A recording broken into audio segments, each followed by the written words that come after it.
welcome. Good to have you here.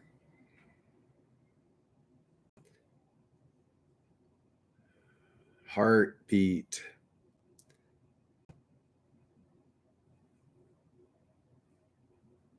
There we go.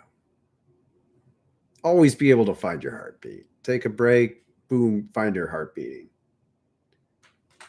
I remember when that felt difficult. I remember when that was a big deal.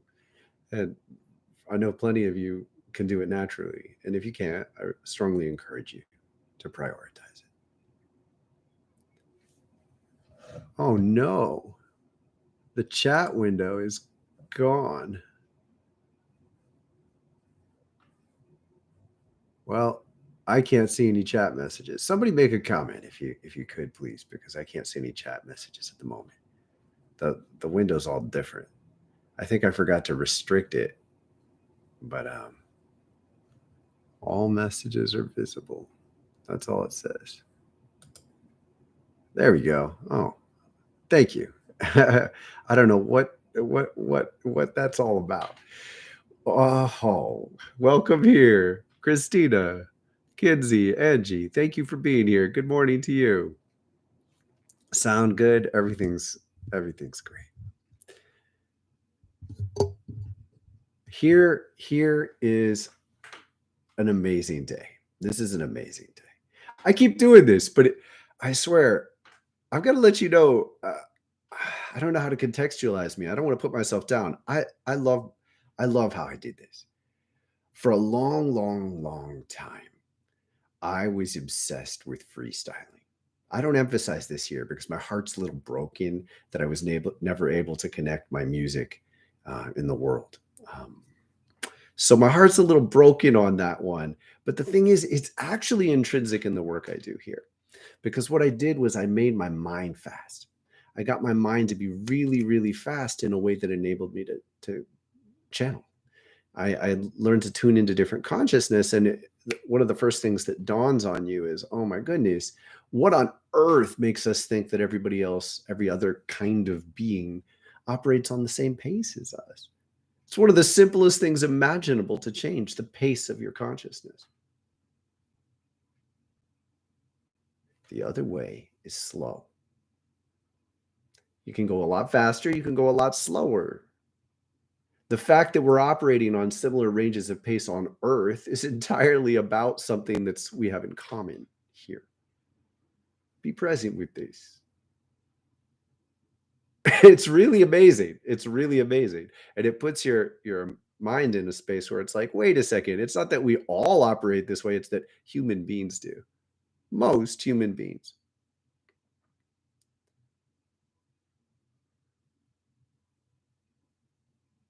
Now, you create space to recognize that the pace can shift and something happens.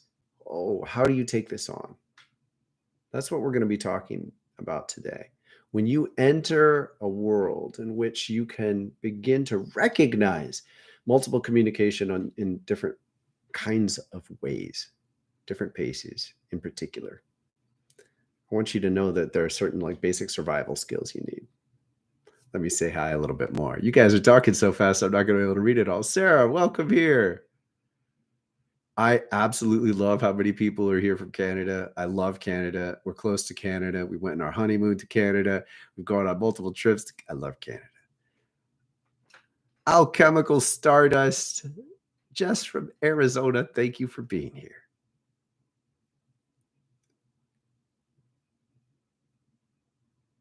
Wait a second. Just from Arizona, the same. I didn't know you were Alchemical Stardust. That's hilarious. I'm glad you're here.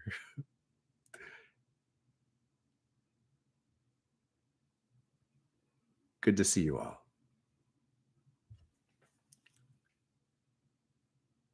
Sam, I'm so glad you're here. Sam, Canada as well, representing. Look, guys, this is a breakthrough day, all right?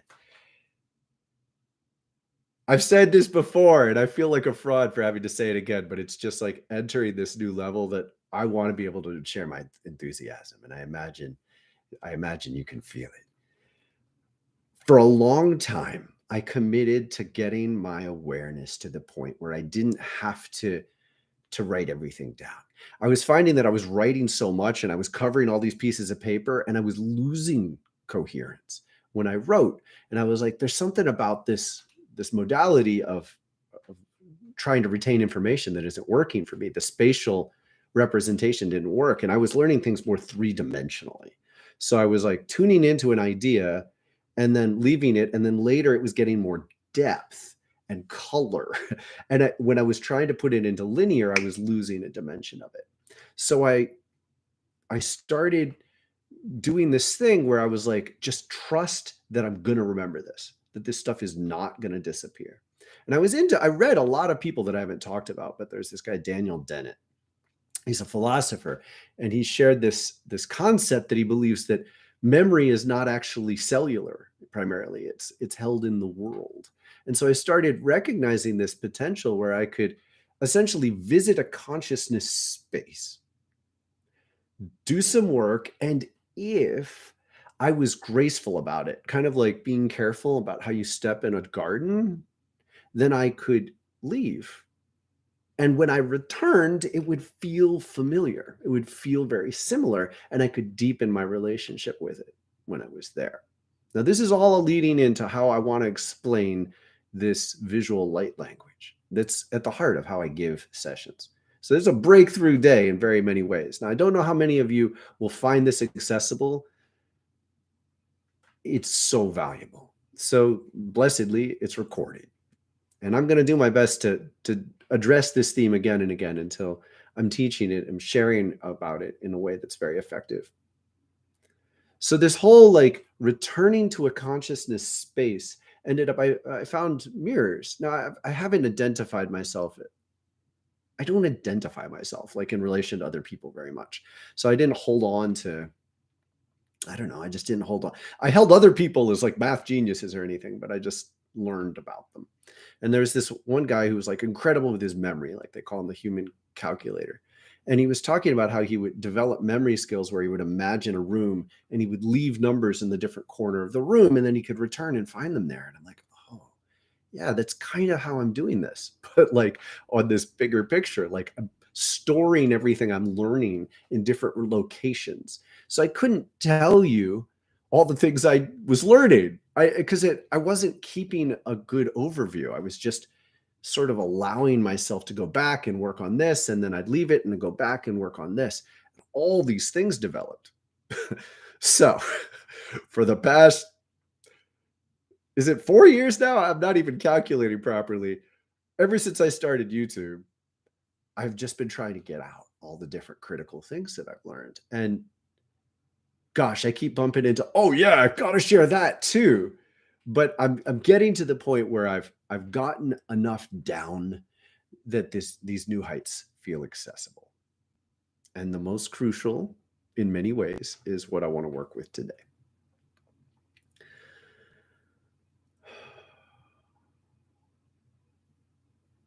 You've heard these. I want you to be present with this. We all have the capacity to be deeply psychic. It's not like a skill or a latent like superpower that you turn on. It's a memory. Being telepathic is normal spiritually. It's like it's normal. And actually being able to translate is somewhat normal. That's cool. We have this capacity because you already knew it. Remembering it is another story, literally.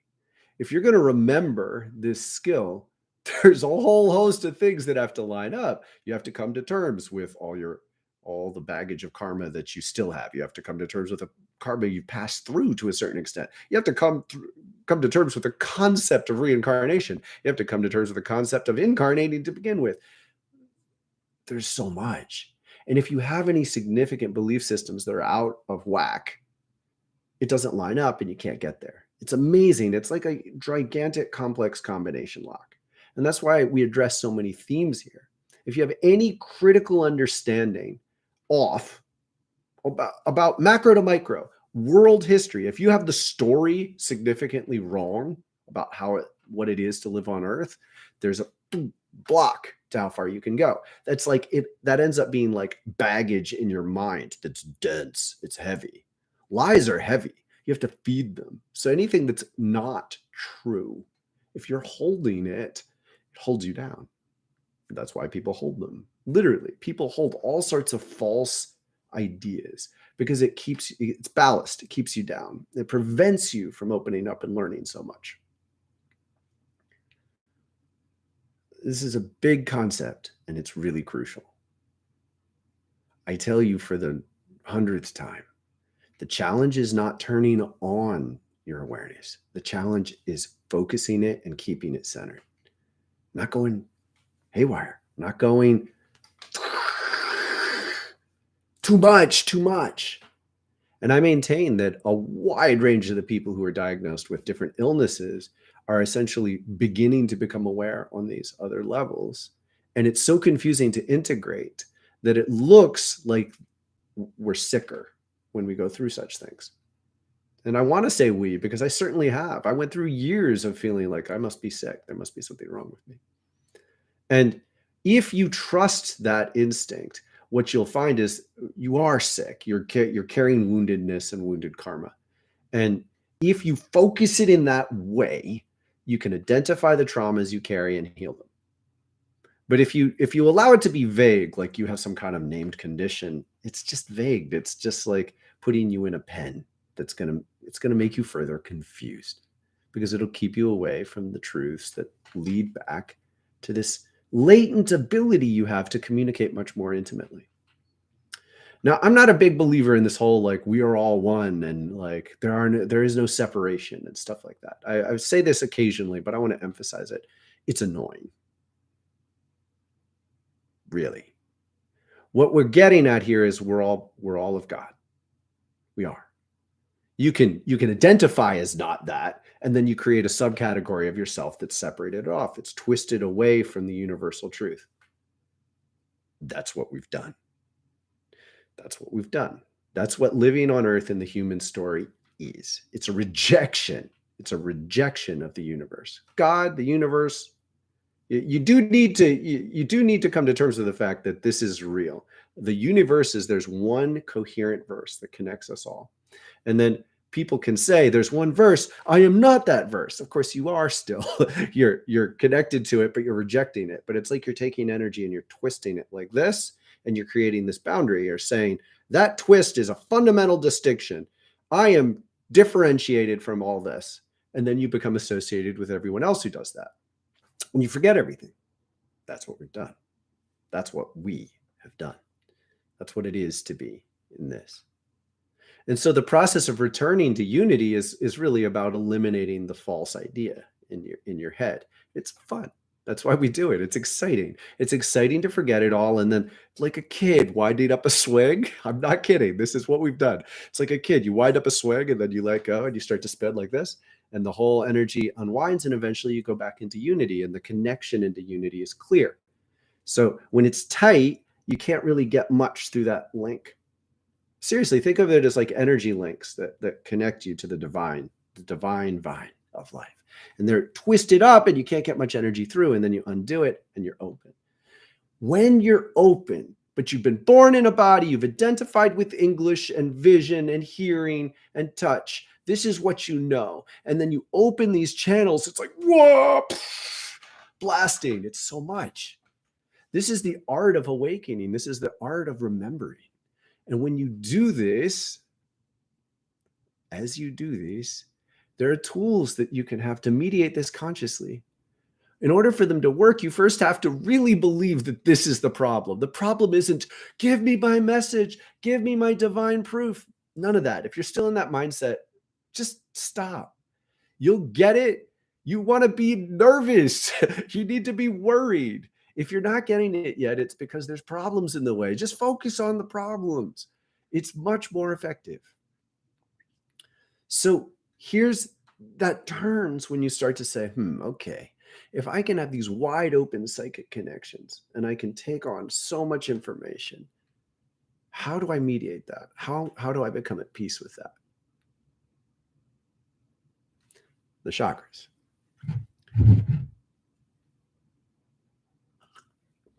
So here's the thing, people. I haven't emphasized this enough, but it's really cool, but it also can be sort of like, it can make you feel vague and confused, and it's unrooted in a way. We're all energy, right? But we're living in this body. But this body is given to us by the earth. And if you're not your body and your spirit living in the body, what are you? Well, you're still the energy. You're still the energy. You're the energy, and then you're living through the expression of this physical form. And programmed into your physical form, believe it or not, programmed into this physical form is a lot of your karma from this life and from previous lives. It's programmed in. It's kind of cool, actually. And that means it's latent. It's here. You have to deal with it. And it'll keep reinforcing itself, even if you use your power, your spiritual right to change things. You can't get away from the baggage. There's a real beauty to this. There's a real beauty. And you want it to work this way, even though it can be very frustrating and feel like a prison at times. Just ignore all these people. Just ignore all these, like, we're on a prison planet, you know, free. Stop it. Stop it. You don't want to. You want to deal with your karma, because there's no way to escape it. Every time you try to escape it, you just make side dramas. You just create other karma, really. And it's just, no, you don't want to do it that way. You want to take it head on. So you take it head on, and you go back to this truth. Light is a living language. It's so cool. Light is a living language. So when I say I see something, I do see it. But would I see it if my third eye didn't work this way?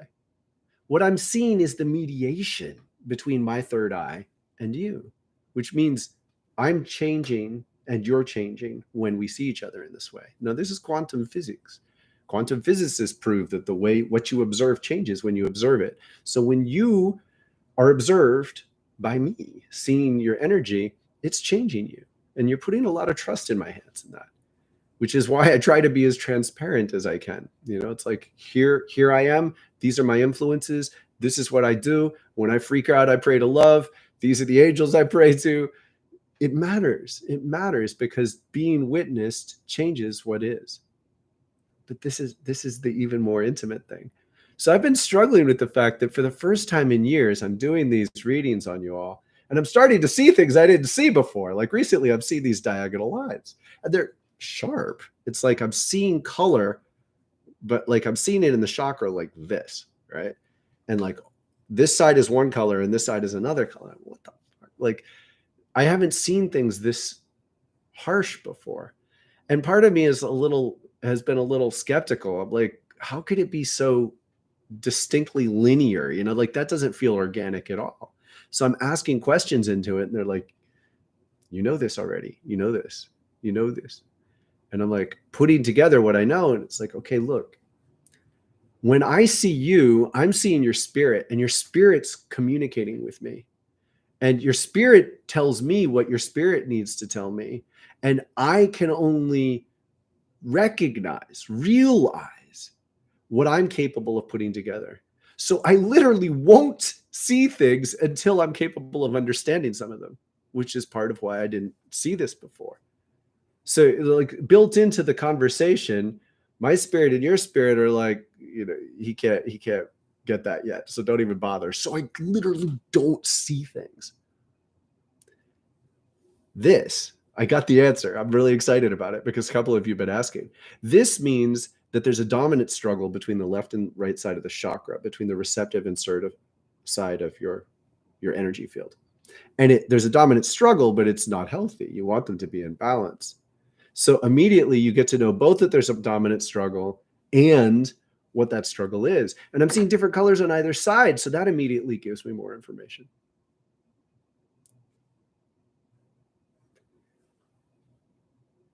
You are capable of learning and seeing and recognizing so much more than you know. The mediation can be very simple in terms of color. So today I'm going to keep giving you things that are more complex, because it's exciting and fun and I like sharing it. But then I want to bring you back to something that I think you could really get and retain. Imagine 2-syllable words, okay? Chakra light language. The first language is the color with the chakra, and they're aligned in the ways that we use in the videos. There's some simple modifications that I only tell people about when it's time. But the basic premise is when the chakra is tuned to the color, it's healthy and it's in balance and it's functioning well. When I see other colors in a chakra, doesn't mean it's unhealthy. It just means there's a strong theme about the chakra that other color is. Now look at this. This is like, it's like a word.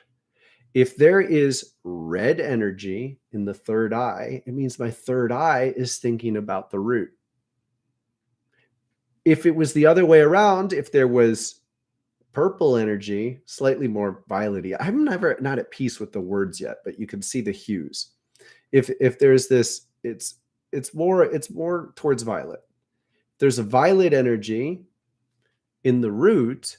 That means my root needs a clearer vision. My vision is pondering the root, and my root needs a clearer vision. It's different. It's like the difference between BA or AB, Ba or Ab. The cool thing is, when I see that much, I have immediately made a huge restriction. So my third eye has red energy. Without having to think about it, I'm eliminating all the other themes that could be there, right? Red energy in the third eye. Now I can zero in, I can focus, and all I have to do is focus on those colors, sort of like a grounding point, and my consciousness opens in other ways. And there's a whole lot that can happen. I can get visions, memories from the past, visions of the future, chatter, like words start coming through. It's like a way to control the sluice gate of psychic information. So it's functioning on all these levels at once. It's a language that's simple, just like 2 syllables. Red in violet space means something. Language that's simple. It's a revealing.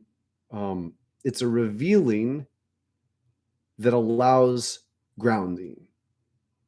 So when I hold it, then I get really quickly, I get an acknowledgement. So I could say, I think there's anger about this, this, or this, because anger is often coming in the third eye. I think there's a desperation coming from, I think there's a passion coming. But all of those things, red could be any of those things. Red just zeroes me in on potentially one of these things, the things that are associated with the root.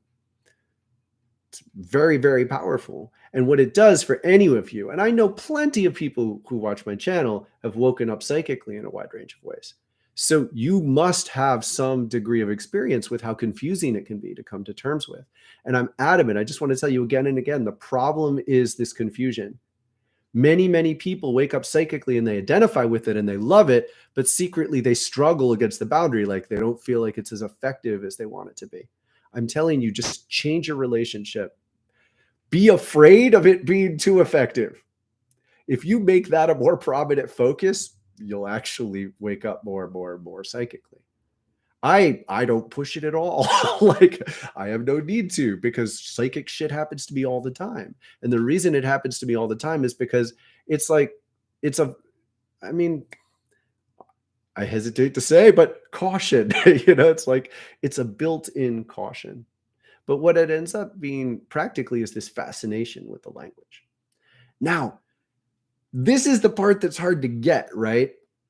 But we are literally creating reality when we do this. So people will do, like, one of my first introductions to using color in these ways was like Saint Germain and the Violet Flame. I've met Saint Germain in person.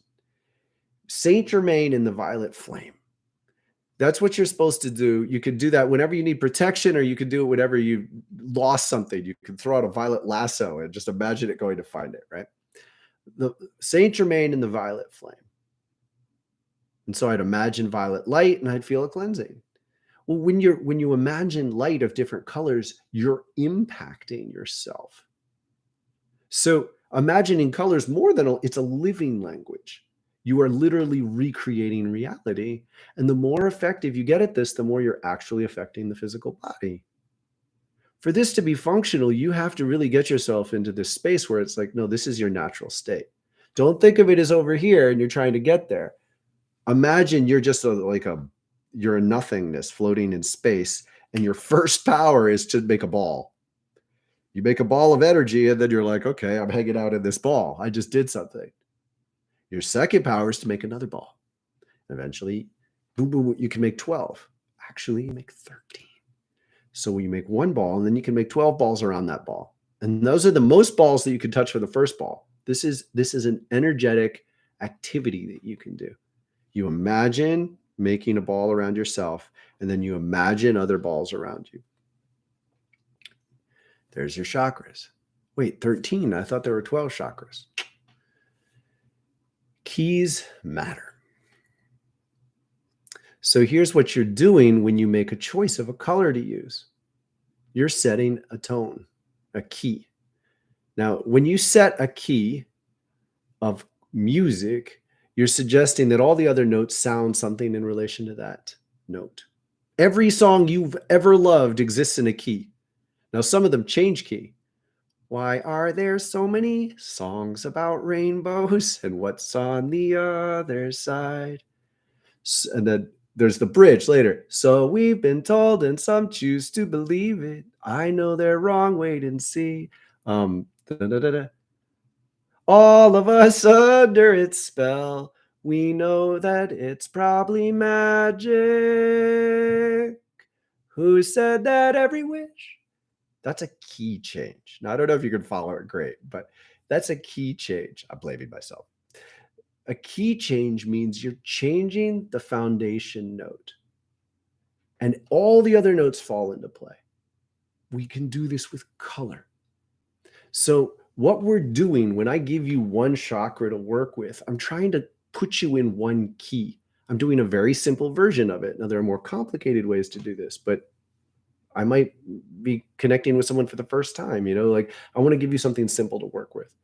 So we're saying focus on this one chakra and its color. And I'm going to start emphasizing this more. Focus on this color.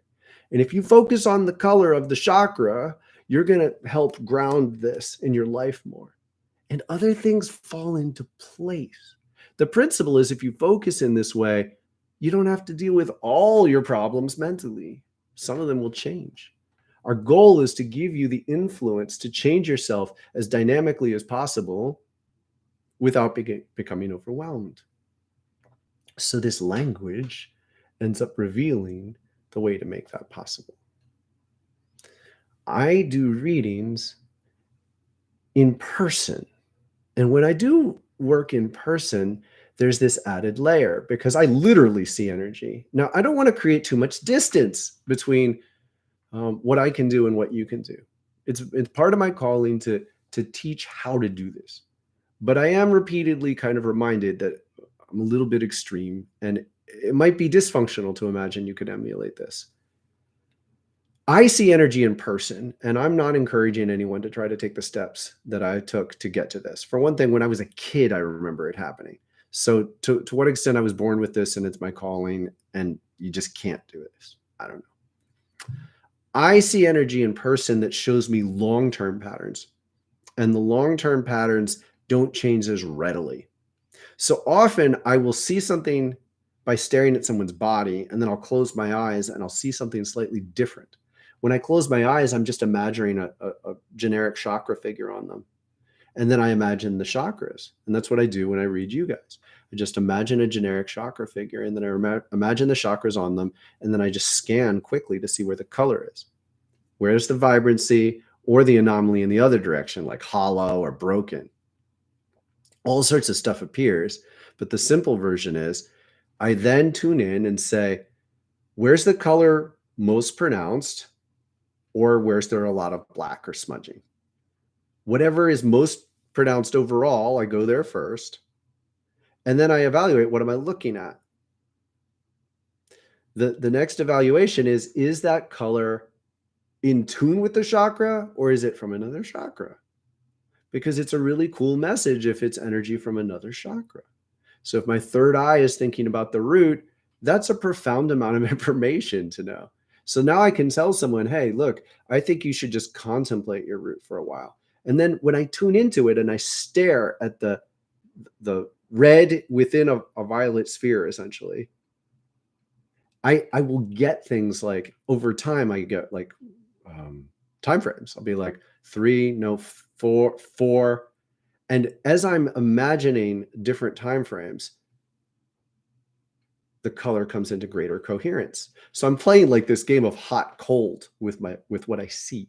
You know the game hot cold? Like someone hides something in the room and then someone else comes in and you say warmer, warmer, colder, colder, when they get closer to the thing that's been hidden or further away.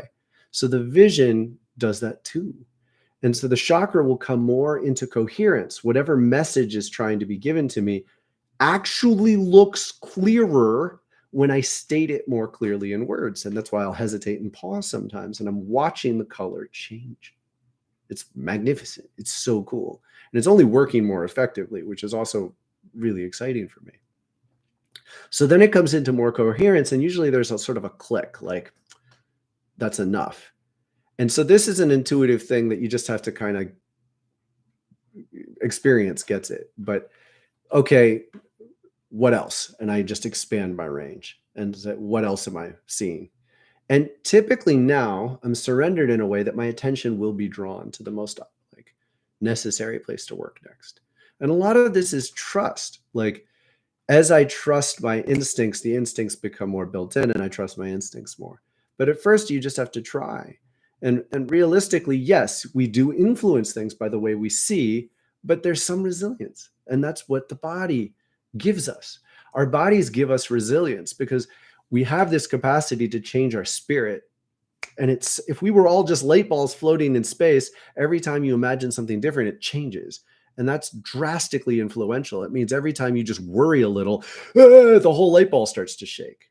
And if this doesn't make sense, like, you know, revisit it or watch the quickening, the Thoth on the quickening. It really matters. The point is that our body gives us density, which gives us the opportunity to manifest ideas and then toss them. You know, it's like, this idea makes me anxious. Why does it make you anxious? Because it counters the resonance that's moving within you. It counters the basic momentum of your life. And if it totally counters the basic momentum of your life, you're going to create dissonance. And that dissonance will be felt. And because you feel it, you won't follow it.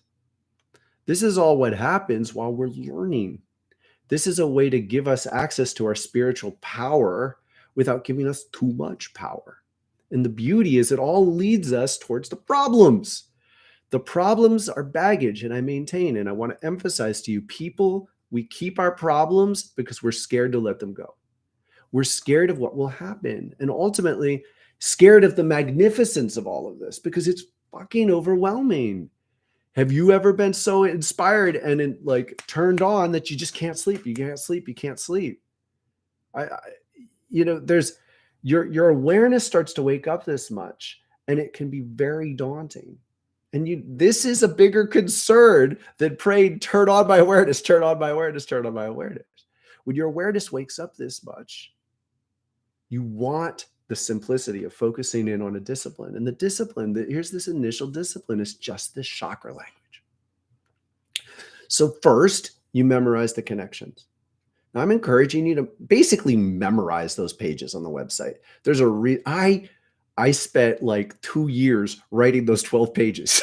I'm not kidding. I mean, that's not the only thing I was doing, but I would go and sit down for hours and I would just be present with the words. And I'd be like, this one. And it was like a slow motion conversation with Thoth. And I'd like hold the word for a while, hold it for a while, be like, okay, that fits.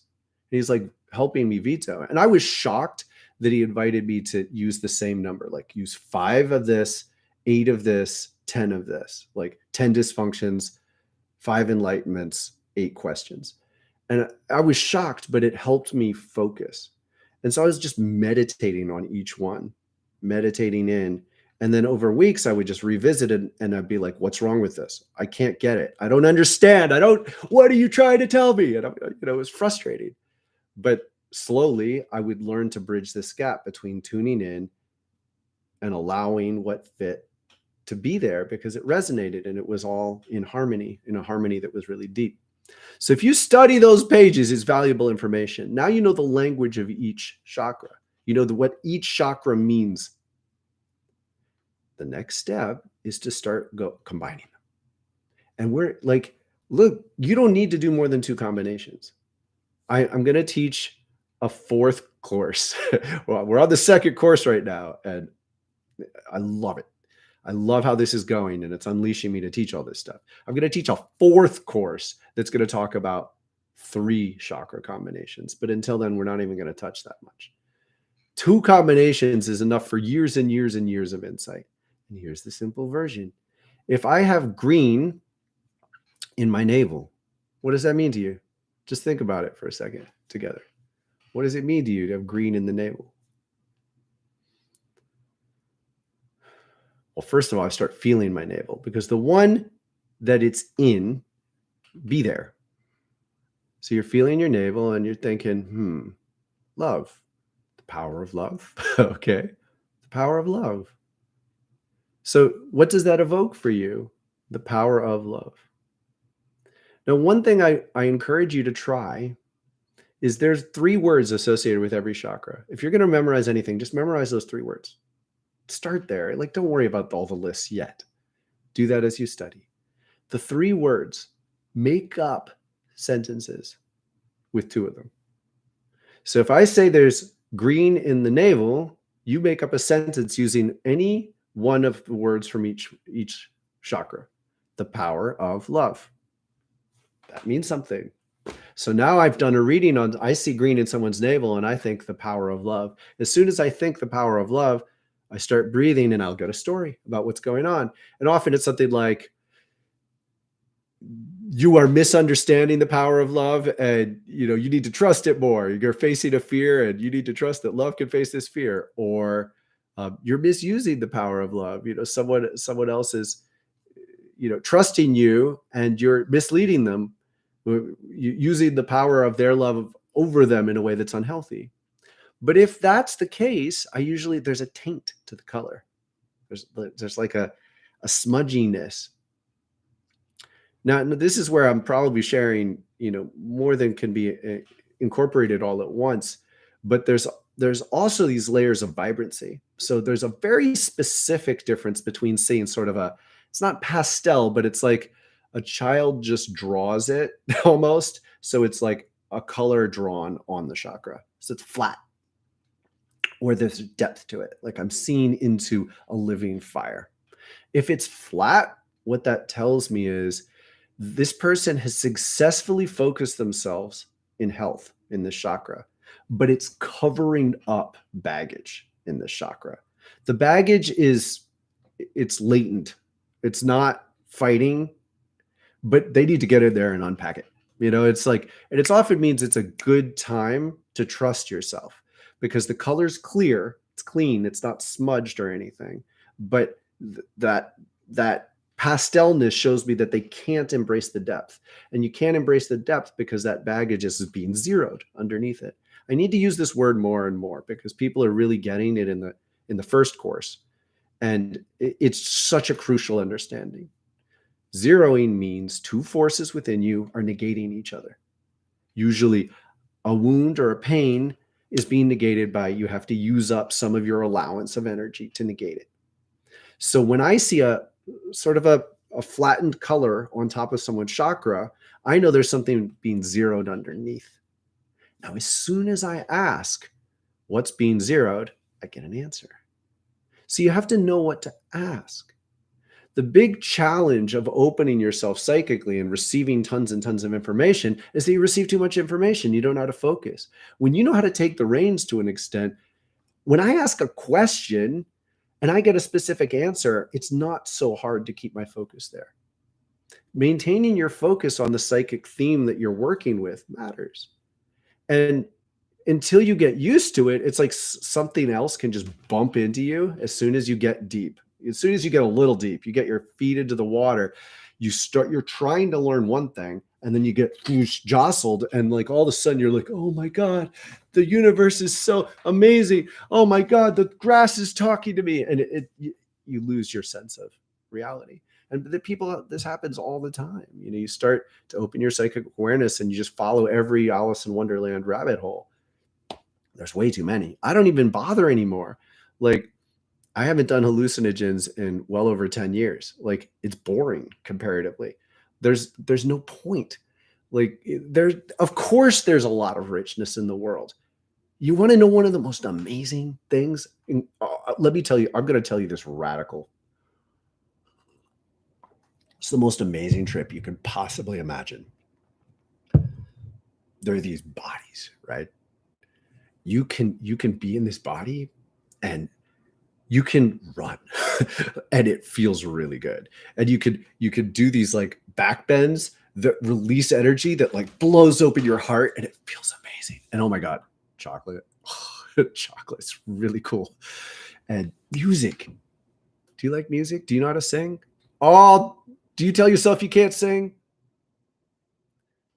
Do you get my point? Everywhere you go, there's another reality. There are consciousness of tree fairies everywhere. Every tree has whole ecosystems of consciousness around it. You can get involved, and the more you pay attention, the more involved you can get, because the more you recognize the different reference points. Birds have languages. Like, they are existing on the call. I say like red represents the root, but when I tune into red, I can learn so much, and it might be anger, it might be desire, it might be need, and then whoosh, I can learn a story about which community the person's in, and I can learn a story about which community they were in. All of that just because of red. That's the way bird songs work. You think the birds are singing the same thing. They're not singing the same thing. And it's not all in the intonation, and it's not all in the pausing. That's hugely relevant, but just the same call over and over again can be communicating tons of different things. It's like saying, this is my radio station. This is my radio station. This is my radio station. So everything around you has this tremendous, gigantic range of depth right here. But the point is, so do you. The point is, no matter where you go, if you actually learn to live there, you'd end up having to deal with your karma. Like, seriously, you could reincarnate as a tree fairy and you would have to deal with your karma. So the point is, at the end of the day, just deal with your karma. Like, I've done a range of hallucinogens. I've never had anything that was like, I don't know, it wasn't fun. After a while, I'm like, why do people do this? It's just kind of like, okay. I mean, maybe I was getting a lot of it anyway, but it just, I was often sort of wanting it to be over. It's just a little bit tedious. And finally, my last hitchhiking ride in California, I get into a car and a guy goes, he just like puts out his wrist, and I had a little vial, and I did acid. And I'm hitchhiking with strangers doing acid, but I don't know. I trusted myself, and I got another ride, and I was tripping and I was just sitting there like, cool. Okay. Thank you, Northern California. I get it. You guys really like this. I'm happy. The scenery is nice. And that was my like goodbye to California. I'm like, and I'm saying all this because hallucinogens, I think for many people, hold a gateway to what's very real, that you can learn to allow your consciousness to connect with all these different forces. But at the end of the day, the point is that we've been restricted into the body so we can focus on this. And if you're habitually trying to get into another form of consciousness, you got to ask yourself why. Why are you bypassing? Because this is exquisite. It's amazing. And if it isn't amazing, why? And I assure you, the best thing you can do is focus in on why. Start asking that question. Oh, the best way to do that is the chakras. So the chakras are going to help you sort through the priorities. Now, the thing is, many of you may be like, oh, well, but I can't see energy. But you can most certainly feel your body. See, this is the thing. The chakras emit energy. That energy is color. You might not be able to see it, but even if you can't feel it immediately, you can feel what's happening in your shoulders. If your chakra emits something again and again and again and again, it's going to end up influencing your shoulders. Get it?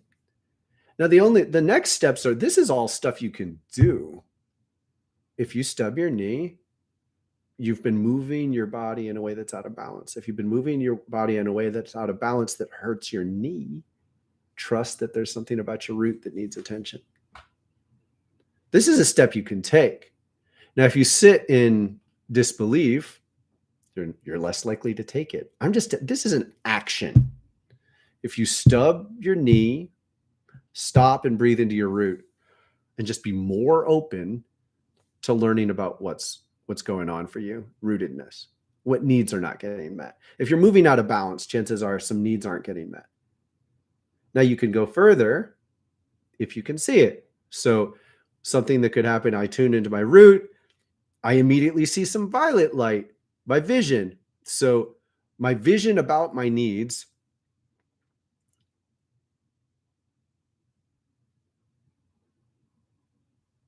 there we go. I just got an answer. So for me, that's what can happen. I'm inviting you to make that much space. How long did that take? You could go back and time it. That was 10 seconds, maybe. If create 20 seconds of a pause and breathe and concentrate on your root. Boom. That's it. Just breathe into your root. All you're doing is making these associations. And you're essentially doing two things. One, trust. You're giving yourself healthy energy there. If you give yourself healthy energy there, you're going to be more likely to move in a way that won't bump your knee. If you don't pause and you keep moving in the same pace and frequency, then you're ignoring the message. Now, here's what I'm telling you. The chakras are trying to talk to you. You're saying, oh, I can't feel chakras. Oh, I can't see chakras. Yeah, you can. They just have to get louder. What's happening to you? You have a cough on a regular basis. Your throat's stuck. Your throat is regularly clamping. Why is it clamping? Well, that tells you something. Your throat is restricted. Something's squeezing in on your voice. You see, it's not complicated to interpret the long-term messages, and it's the long-term messages that matter the most. This is chakra language. So now we're going from vision to feeling. I'm telling you that I can interpret this much visually, but now I'm just challenging you to interpret the one. So I'm giving you perspective on where this could go, and I hope it's fascinating and interesting, because nothing is more interesting to me except love. When you tune in this way, you start to create the space. So I'm telling you, this is all you have to commit to for a year. Just create the space. Every time you have a weird feeling or something weird happens to you, like if a rock kicks up from a car and hits you in the chest. I was at a fire. I was at a sweat lodge, and a rock broke, and a shard hit me right here and cut me right on my throat.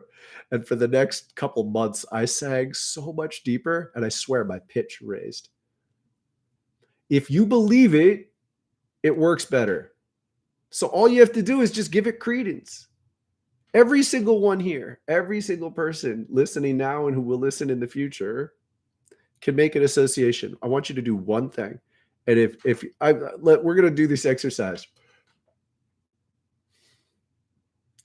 I want you to identify one thing that's happened to you physically recently.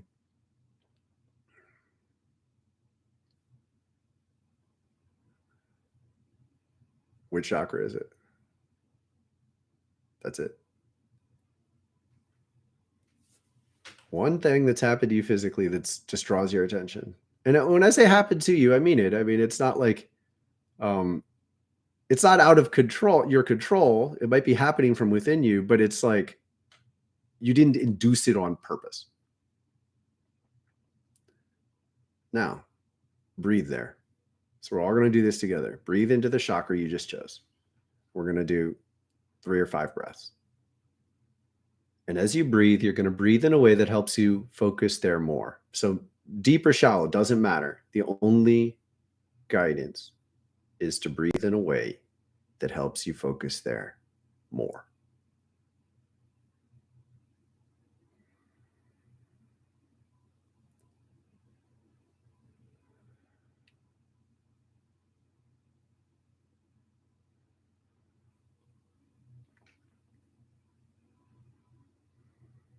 Awesome. So if you are willing to, please comment.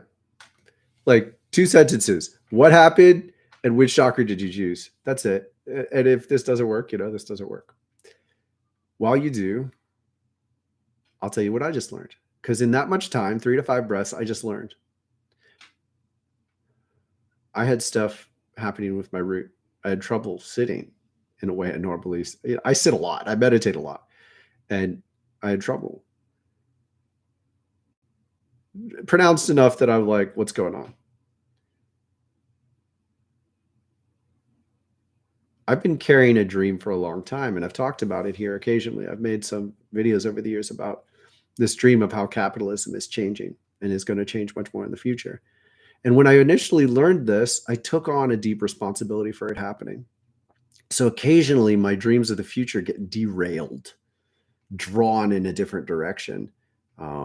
Being like, I want to literally do, and I mean this, I sound a little silly when I say it out loud to myself, but I've thought of being a corporate consultant to help companies lead very consciously guided futures, to see themselves as part of the earth in a way that would help them be more effective. So if you choose one car company and you help them be more effective, that would be like, okay, rather than making the most expensive electric vehicles possible that look like spaceships, how about you make a simple, cheap, durable electric vehicle so people could actually buy it and will reduce the fossil fuels in the world? Boom. Wouldn't that be amazing? And I love thinking on that scale. But the thing is, that's not my calling. And I've been attracting plenty of the wrong people for that. And I feel people before I see you on YouTube. So when I feel like the layer of people who listen to what I have to share, it goes beyond what I'm saying on YouTube. I'm like resonating something in the world. And the traction has been mixed because I haven't let go of that dream.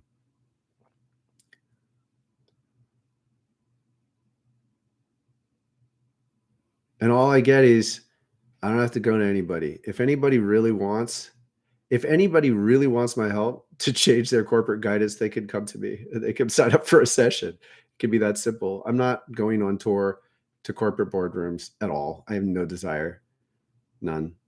So if such want my help, they can come to me. And whoosh, energy leaves me. That all happens in like 3 to 5 seconds when I tune in. Now, I'm telling you the second level of this step for you. Don't worry about it. You need to know it exists and then don't even worry about it. Because here's back to the really, really cool trust. If you just make an association between a challenge and a chakra and breathe there, you can be in a space where it's like, I just gave my root better attention. I might not be able to consciously identify that I need to shift this dream, but I promise you, by giving my root healthy attention, I will eventually be drawn there. My mind will begin to gravitate away from what isn't effectively in tune with my truth and towards what is.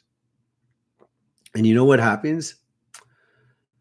I keep saying this, and the resistance has been ridiculous.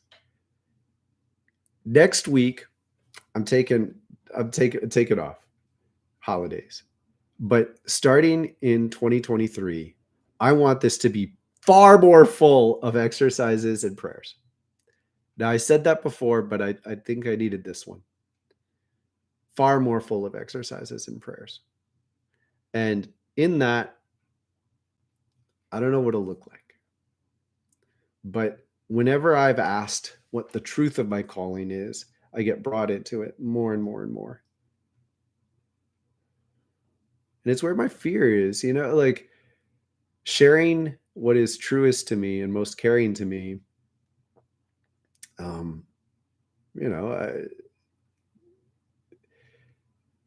If I have a hardened shell, I'm less likely to get hurt, right?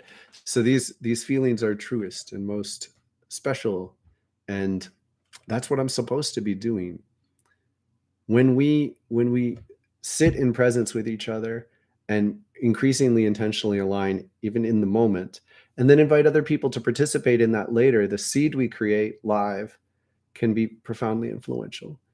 And I'm looking at, I don't know what it can be yet. What I'd like the most is to embark on a winter of more experiments where maybe like one week, it could be like people share challenges in your lives and we'll do little meditative prayers for each of them. And that people share challenges in the world and we'll do little meditative prayers for each of them. And just explore and experiment with what's most effective. I want that kind of participatory chakra work to be increasingly clear.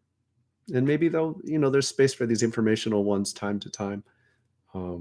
I keep saying I want to stray from them and I keep resting into them. So we'll have to see what's up with that.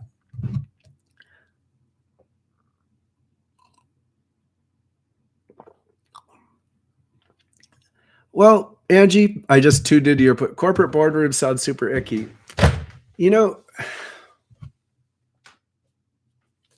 I think it's just that if I could actually be supportive and helpful in a way that's real, that really deserves even attention. Somebody's message can't get through. If I could actually be supportive and helpful in a way that's real, I think the person would have to be able to feel this calling themselves anyway and show up here. So if any of you want to invite me to a corporate board meeting, okay, cool. But I'm not going on tour looking for it, and I'm not going to depart from the rest of what I'm doing for it. It's not like going to somehow be a differentiation from what's being created this way, because this alone really works.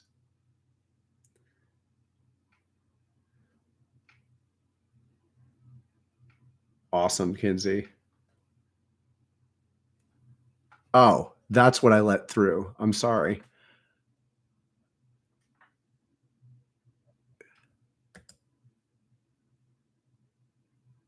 So I just saw this thing tried to post itself.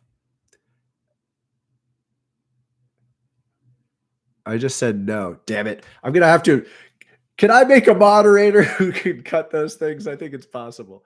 We're going to have to make that work. All right. Cool. We'll figure it out.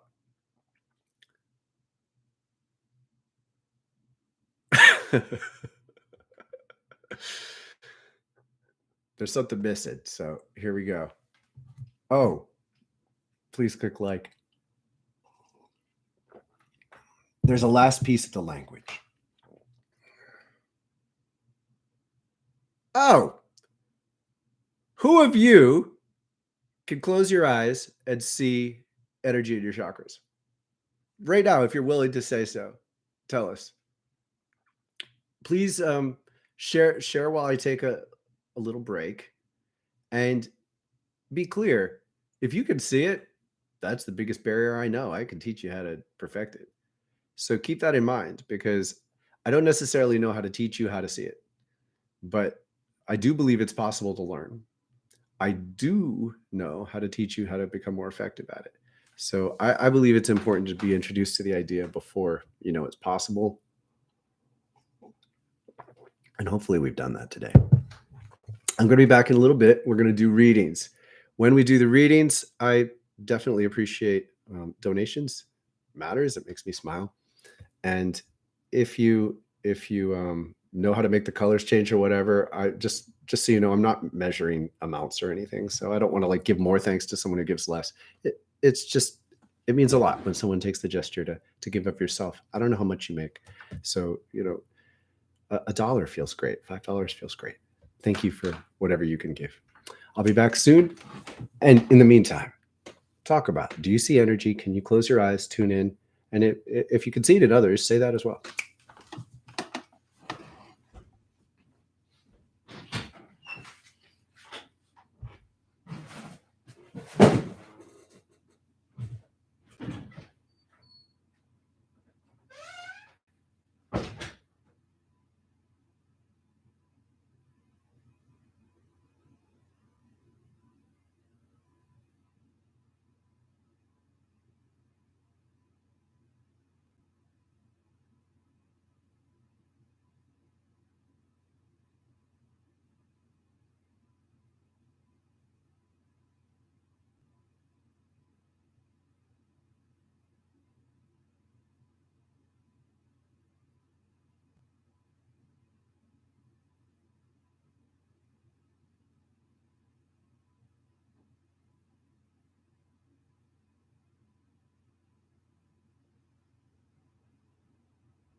You guys are awesome.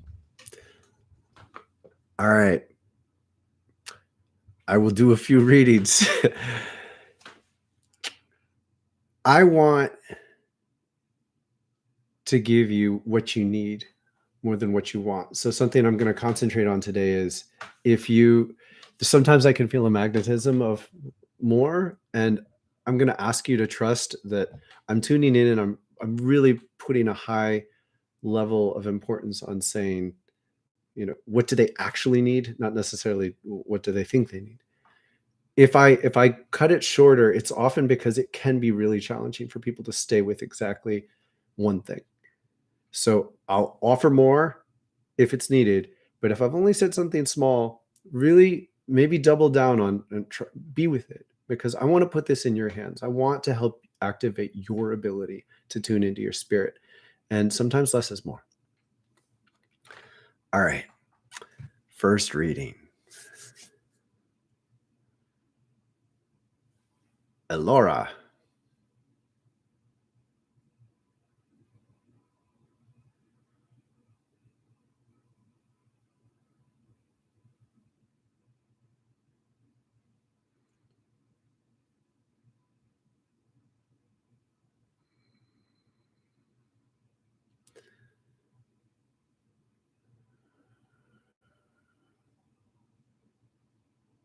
So there's like a bandage on your navel, and it's working. And it looks to me like you almost want to pick it off. You need to stay present with it and just breathe with it and allow your navel to heal. It's like the bandage is infused with medicine and you're like, this doesn't belong here. No, it belongs here. Trust it. Throat. There's a silencing in your throat, and it's leading up into your chin. Like you don't trust that you can speak your truth effectively.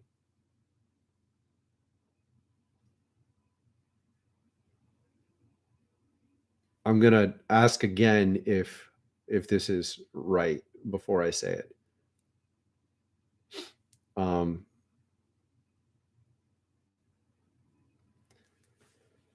All right. You know how much I respect you.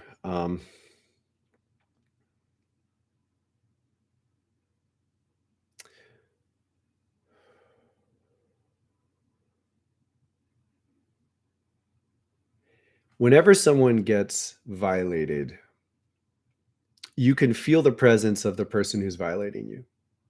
So here's the horrible thing, right? Like if you imagine an animal hunting, like a wolf loves killing a moose. A cat loves killing a rat.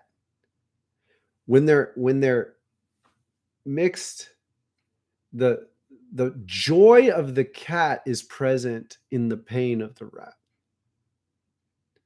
So whenever a human being is violated by another on an even less, you don't have knives or teeth in you, but you can feel the positive feelings of the person who violated you. And it's absurdly tempting to identify with the positive feeling of whoever identified with you, whoever violated you.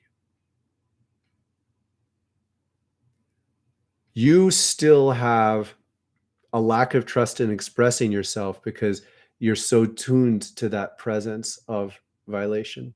And the most important thing to do with violations, in my experience, is to trace them early. Sometimes that leads beyond this lifetime, but you want to do early in this lifetime because that's where the karma sits most densely. It's tempting to think near, like something that happened last week or 5 years ago, but you want to go early if you can, because that gets it out at the root. EMDR is the best way I know how to do this. I am not a trauma therapist. I'm great at identifying where things are and helping do basic triage, which means like help take care of it and put it in place. You are still identifying with the presence of the I don't want to call it positive feeling, but the joy that someone took in violating you.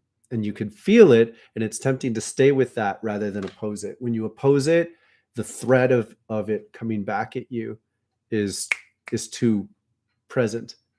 And it's a program, and it's a program we share. Everybody shares this fear that if you have been hurt, it's easier to kind of make excuses for it, to mollify whoever could hurt you. And that becomes a program in the mind. The best way I know to work with that is through throat. So I would actually encourage you, in the past, I've encouraged you to freestyle. Now I'd encourage you to actually try to write something on purpose that creates the feeling you really want. And I mean this really clearly, creates the feeling you really want. And then repeat it.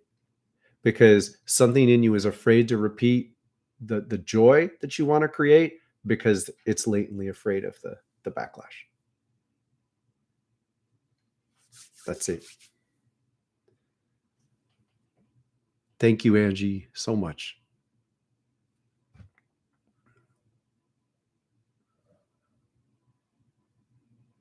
All right. Angie.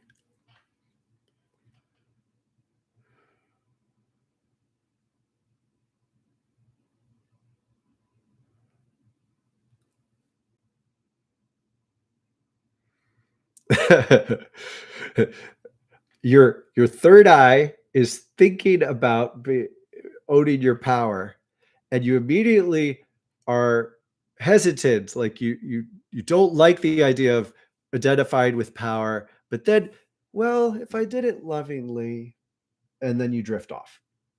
And this is where your calling's getting lost. So you're being called, Angie, to be more powerful. And then you immediately resist it because the idea of power is something that you're immediately rejecting. And then you do allow this in, like, well, if I could be more loving, and then it drifts off. So third eye, heart, and navel, they all want to work together, and it's mostly healthy. But in your heart, there's still a degree of anger. I'm going to try to introduce this way. The anger in your heart, I think, is going to be, I think you just need to set it aside. It looks to me like you're angry at people who you used to turn your power over to. Now, I am not victim blaming here when I say, look, you used to turn your power over to other people. You took it back already. You go. That's awesome. There's no negative feelings that need to rest here. Don't resent people you used to give your power to. Just don't do it. You already took it back. So keep it. If you use it to then say, fuck you for treating me badly and for telling me who to be and telling me what to do, don't. Just let go. Just let go. It's like you don't want to fight with quicksand. Like you just get out of quicksand. Once you're out of quicksand, leave the quicksand. There's no fight you need to make. You need to help other people. You've been through some challenges that other people need help with. Other people need to get out of quicksand. You need to root yourself, tie a rope to a tree, and throw the rope to them. You don't hold the rope or they're going to pull you into the quicksand. You tie the rope to the tree and throw it to them. This is why I create practices. This is me tying a rope to a tree. I throw you the practice. If somebody asks me for help and I throw them the rope for the practice and they don't do the practice, they obviously want me to go and keep them company in the quicksand. You have to make this determination. You have tried to hold the rope and then pull people out in the past. Don't hold the rope. Tie it to a tree. Then throw them the end. Get it as close to them as you can, but you get the difference. You need to help people. The reason you're not helping people is because you've been drawn into negative situations. Very legitimately, you don't want that to happen again. So do it differently. 5 months. 5 months. In 5 months. In 5 months. We can talk more about this. But you are not going to be able to progress unless you help other people. You're too good, you're too strong, you're too present to avoid it. I'm sorry. It's beautiful. It's awesome.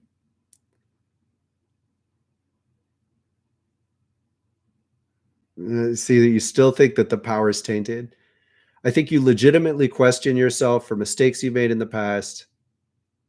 Whatever, it's just part of the game. I question myself all the time when things go wrong. Last month I had three last 2 months, I've had 5 therapy appointments with several members of my family, had 4 men's group circles where I raised problems about my kids, had multiple special discussions with my wife. Like, I scrutinize my problems all the time. It's just, you do it as you go.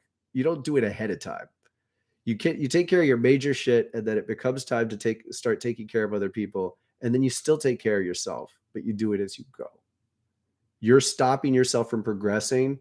There, you got it. Good. It took that long till it turned into color. I'm watching it, and it went color. You get it. Good job. Thank you, Sarah.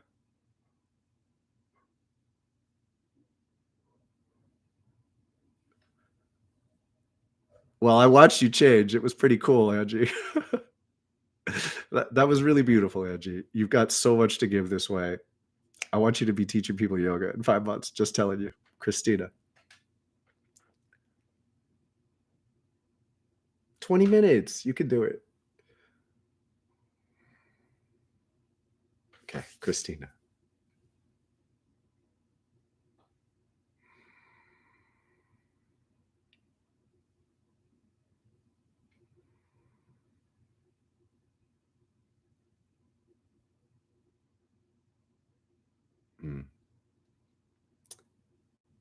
I've experienced this with you before, Christina, and I really want to honor it. Like, being seen this way is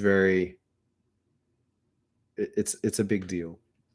The way I dealt with it was to say, I started assuming that everyone could see me, because when I started realizing how powerful and possible it is to see people psychically, at first I got very, very paranoid.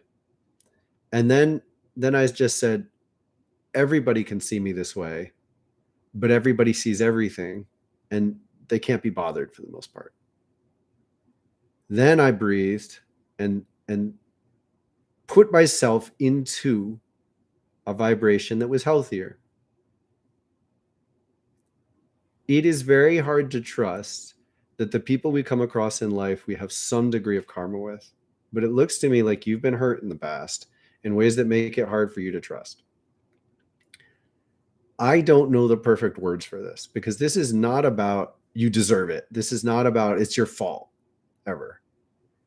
But life will show us the challenges, the threats, the things we need to be concerned about. And that alone might be a lesson, like, avoid this. And if we don't avoid it, like, then hopefully we'll learn to in the future. So like, you find a fire, maybe you're a kid, you put your hand in the fire, you burn yourself. Hopefully you don't do that again.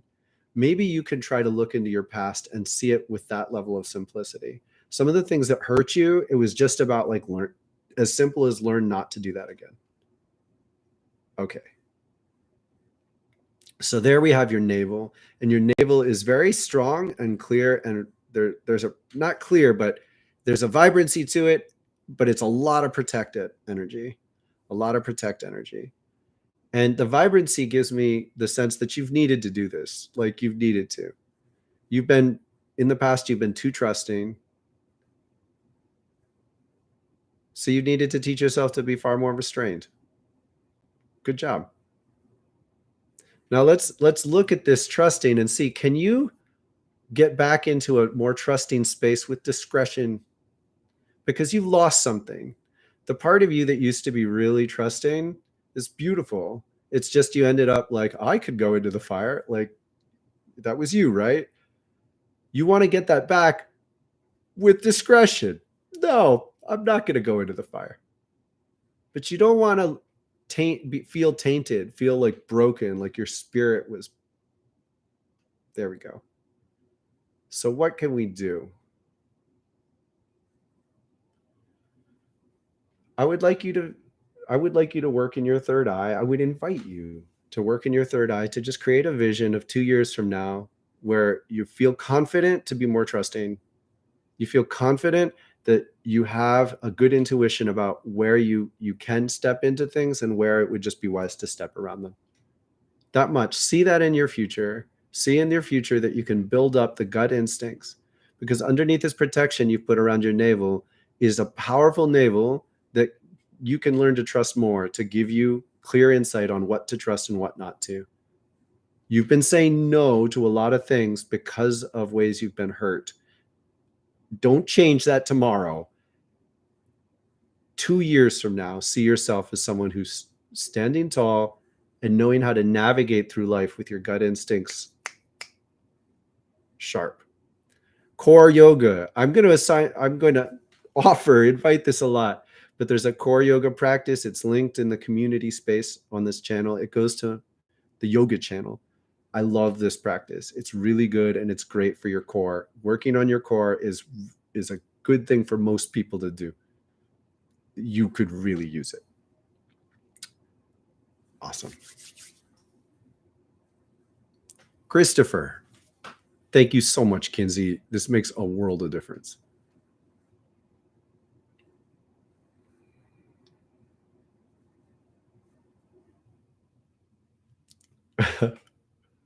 I'm hearing like music, like techno music.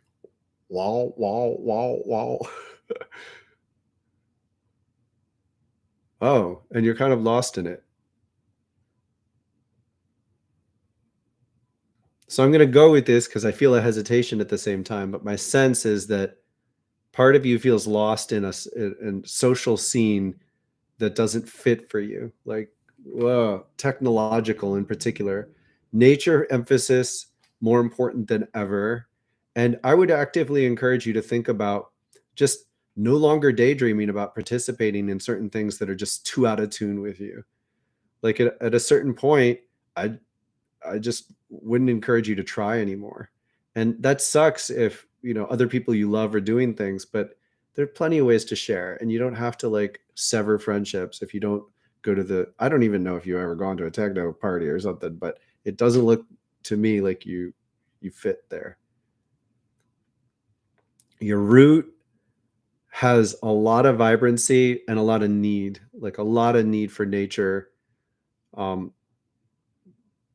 Bare feet if you can, sometimes anyway. Just sit under a tree. But I'm seeing moving, like hikes matter. Simple. Also, up to your nose tip, there's a strong calling for like simpler foods right now. It's clear and present. It looks to me like you're not resisting that, but I just want to emphasize it. It makes sense for this to be prominent for you right now. And a heaviness in your heart. Whoa! There's a heartbreak there. There's a heartbreak there that you need to be present with. And I imagine that this is getting in the way of any relationship you want to work. I just want to be with the love in that. Green, be green here. And everybody can do this at once, but I really want to do it with an intention to pray for you, Christopher. There's a heartbreak. Deep breaths in your heart with green, vibrant green energy.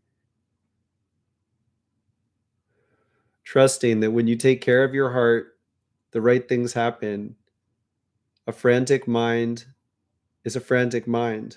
Mind can't control love. Mind can only serve love.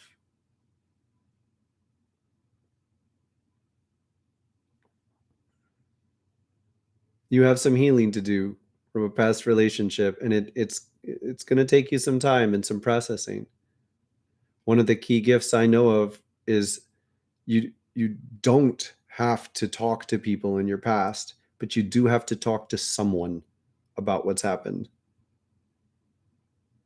And I would like you to keep that in heart and breathe. And then at a time, sometimes there is certain messages that have to get through, but it's important not to think that you have to go process with the person. If you maintain the intention to do this, to own your karma and to give them back theirs, then you do your work. You need to do some work in your heart because it hurts.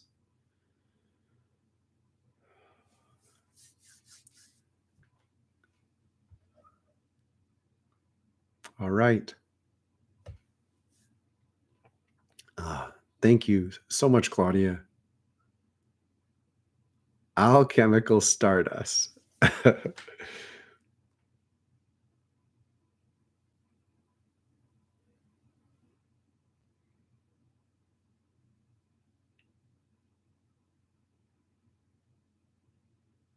Hmm.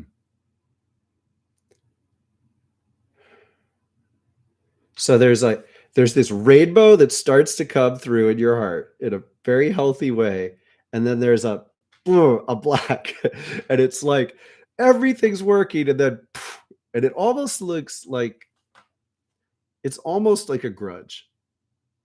Now, I don't mean to belittle it, but there comes this point where a lot it becomes an either or. Do you allow yourself to be present with this vibrancy and to stay with it? Or do you somehow get sucked back into this density? And there's this density that says, you're right. You're right. You're right. Do you want to feel that way? Like when we think about being right over another person in an engagement, we have to think about them. The true freedom is to truly disengage. And it does, you're just disengaging from the pain. You're disengaging from the negativity. Now, when we bring that up to the third eye, it's like your third eye gets it and then it fudges. And then you get it and then fudge. So what's the best place to look at holding this?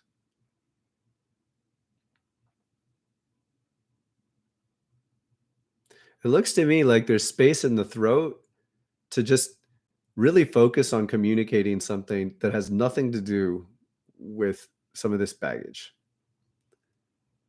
So there's just changed again. No, that's what's losing it. So you have some communication to give the world, and there's a passion in it and a presence in it, and it's undermined by there's a grudge in your heart. It's a legitimate, you're right, I'm with you. I don't need to know what it is to know these, but it's undermining what you truly have to do. Be with what you truly need to do.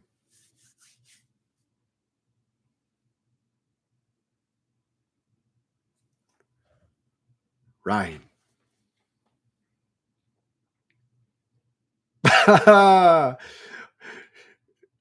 You look, you're always a joy to read you, Ryan. I never know what's going to happen. You look like a dolphin surfacing and like emptied its blowhole, but through the crown. It's beautiful. Like you're learning to cleanse your own mind in a way it's working.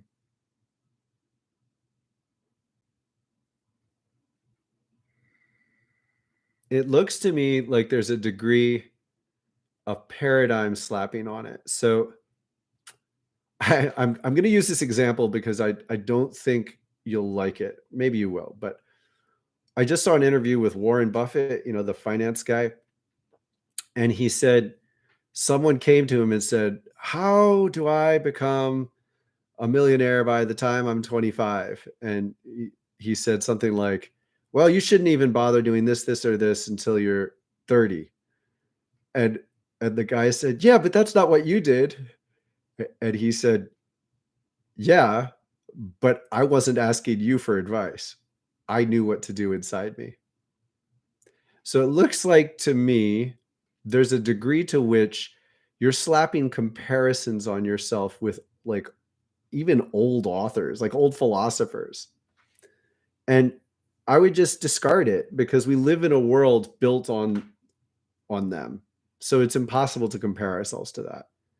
You don't need to understand yourself in context. It's not necessary. Just do what you do.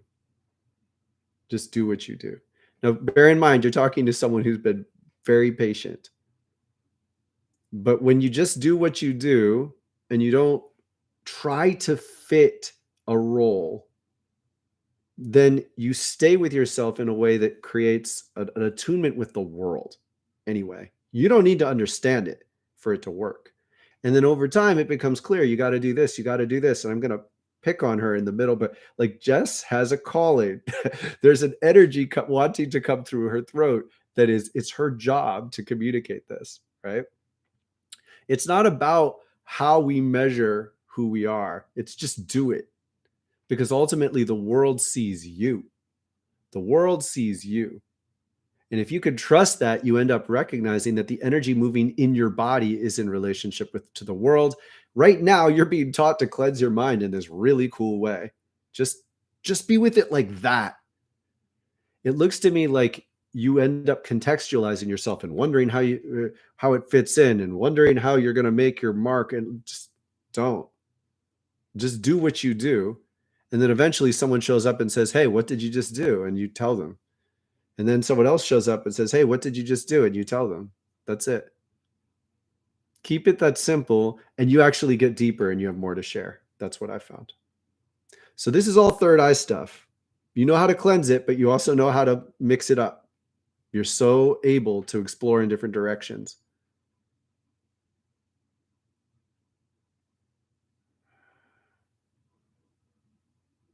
I think that's enough.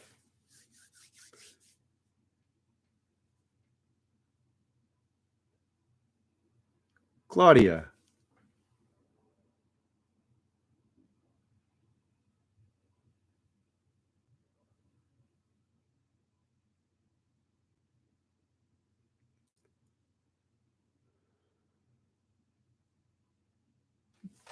You need to. Okay. I don't normally do this, and I'm doing this as a gesture of respect, and I hope you can experience it that way. But I'm going to kind of scold you a little bit. You are misusing your power to pray. Worry is like praying for what you don't want. Your worry is a misuse of your power to pray. This is solar plexus. Your solar plexus is kind of empty of effective prayers. And what that tells me is that you are hesitating to focus on what you want because you get drawn too quickly into all the things that can or might go wrong. And then you think you're focusing on them in an effective way, but it's not effective. You need to use your active intention on focused prayer. Start with love. Seriously, I pray for love. What does love mean? Oh, thinking about how young it is. We are only wild and free. Sing a song. Make it, create it, like feel it. That's a prayer. You're generating love and it has a presence. The heart-mind coherence meditation is just a great place to be. This is a whole world of work. A lot of people are doing it. When you focus on gratitude, appreciation, love, or compassion, you're creating those things. You need to practice this. And when worry comes in, you need to discipline the worry back down. Because you have to tell the difference between focusing on something in a way that actually improves your life and focusing on something in a way that actually makes you focus on that shit. You're caught up in worry in a way that just makes you focus on worry too much, and you're generating this energy, and then you have to get rid of it, and generating it and get rid of it. So look, here's the good news. You've got a blank slate. Your solar plexus is open. What do you really want? I invite you to consider making a statement about what you really want and visiting us in the Wildflowerfire space on Volley. You can type it if you want. In the weekly witness, type what you really want as a prayer. If you're open to being witnessed with a video, that's awesome, but I don't want to take you into any uncomfortable depth. But when other people see it, you can go back to worried, and we now know what you want, and we can bless you by holding that with you. That's what communities can do for each other. So I would strongly encourage anyone who feels this way to consider it, because this is a powerful and a common one. But Claudia, you got to stop worrying in a way that undermines your power. You need to pray intentionally for what you really want. We'll revisit that. You just helped us make up the weekly witness question. Erica.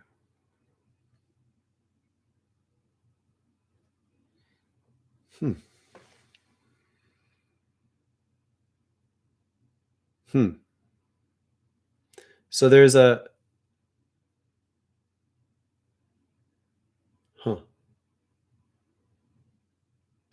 there's like there's a little bit of a wrestling match in your mind, and it's ready to change.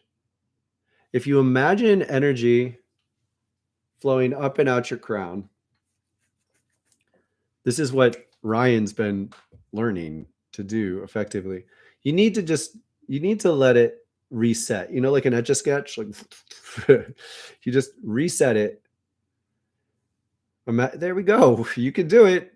You can do it. Breathe energy through your third eye and up and out.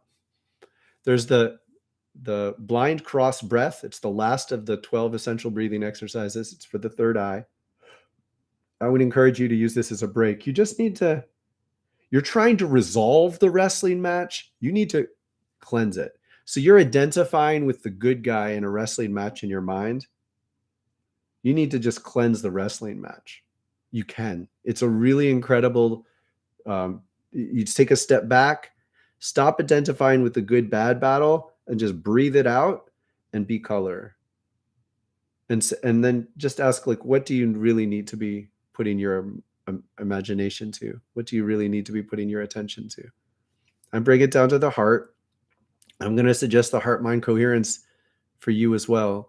The heart-mind coherence meditation aligns your mind and your heart. Your third eye. Your third eye is focusing and envisioning your mind. Your mind is a way of interpreting everything in your experience, all your chakras. But your third eye and your heart need to be tuned together. And the brilliance of your heart is relentless. Your heart is only going to turn on for gratitude, appreciation, love, and compassion. So you got to get yourself thinking about those things. Ignore this wrestling match. Get yourself generating gratitude, appreciation, love, and compassion. And learn to just breathe through and cleanse the wrestling match out of your mind. I love that. There's more. You have this real draw to be a protector of people who've been in similar situations to you. And I would encourage you to trust that if that is actually your calling, let them come to you. And when they do, be ready to challenge them. You're going to support them, but challenge them in the way you need it. So sometimes people get out of negative situations and they have the temptation to kind of like overprotect someone who looks like them, which can be really confused and be like entangled. What you want to do is ask, for real, what does this person really need to be strong? You don't want to just take over, because that would disempower them and drain you. What do they really need? You need to really help people who've been through what you've been through, but do so from a center that challenges them to be strong and walk on their own 2 feet. Don't carry them out of things when they know how to walk. Yes, that's it. That was what's missing.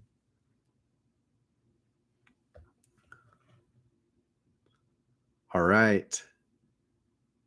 Torben, welcome.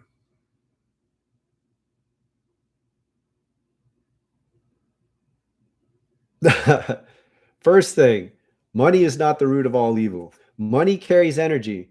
The money carries, most importantly, the energy of the last way it was exchanged. So money given and shared in love carries the energy of love.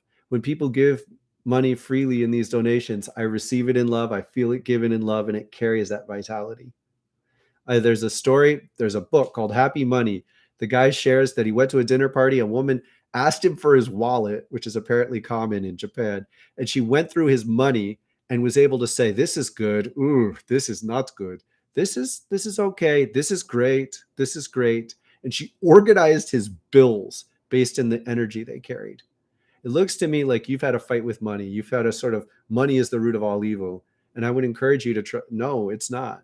Money is, it's energy, and it takes on the vitality and the vibrancy of how it's exchanged. You are perfectly capable of getting into rhythms where you're exchanging money in healthy ways and you're giving it in healthy ways. Don't buy shit. Don't receive money for things you don't want to do. Just focus yourself.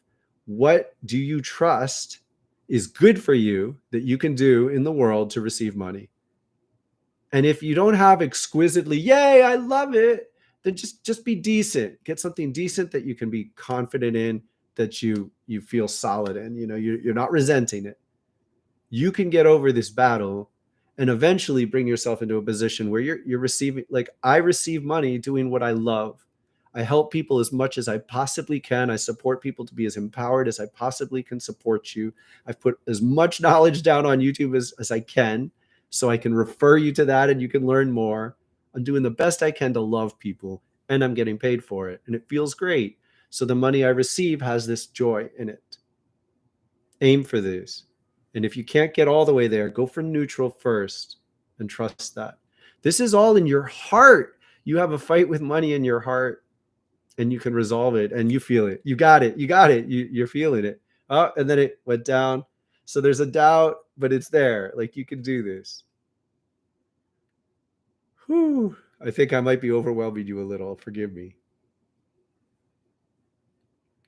That's all in your heart, and I encourage you to just be with your heart in this theme. And think about what you can do that you love and trust, or even how you can do the things you're doing with more love and trust.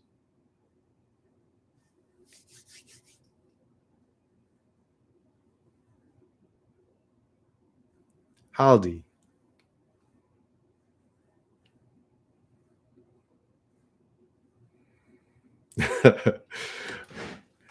The river and the stream worked, huh? You brought up some stuff, you went on some journeys, and you've done a good job. Good job, Haldi. Haldi has flushed himself of some problems from the past by meditating some deep and beautiful energy into his life, bringing problems up, and you kept the love bigger than the problem. So what you need first and foremost is congratulations. I feel a big heart for you, man. You did a good job. That was some work you've done. Every time people witness this, every time you make a big positive breakthrough in life, you're bringing positive energy through you. That positive energy is like running more water through a rotten stream. You bring all the junk to the surface. That's where people go, oh, this is so unfair. I was just doing better, and then everything went to shit. No, this is how it works. Haldi did this and moved through and kept the love stronger. And I'm proud of you, man. Good job.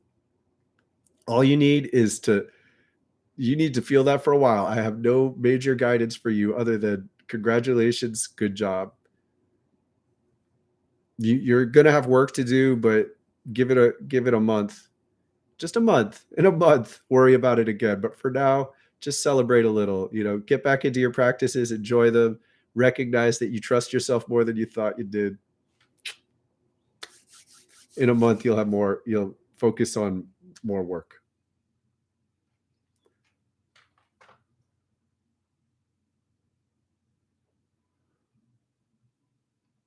Janie. By the way, I really do always appreciate your likes. We're at the edge of breaking through, people. YouTube's algorithms are not consistent. Like, it pops up, and it pops up a lot more sometimes. So the likes help. Thank you.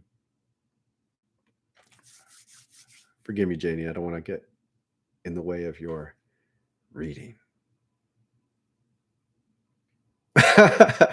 I see you drumming. I'm getting a lot more like visualizations today. It's like vibrant. I see you drumming.